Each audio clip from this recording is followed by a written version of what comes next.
Here we have a Chevalier Falcon surface grinder. We got it hooked up to 230 volt, 3-phase power, and we're going to show you some of the features that it has. First, we'll start showing you some of the movements on this. This right here, this one moves your table from side to side. Okay. This one right here moves the base from side to side, or front and back.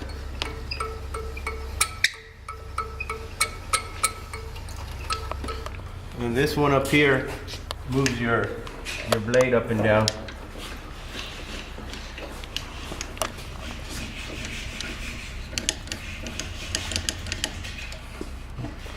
Here's your work light.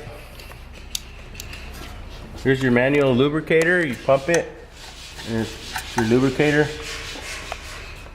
And here, the other thing is your magnet.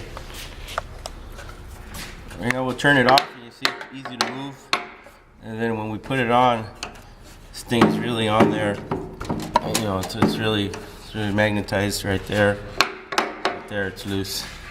And we'll keep it magnetized.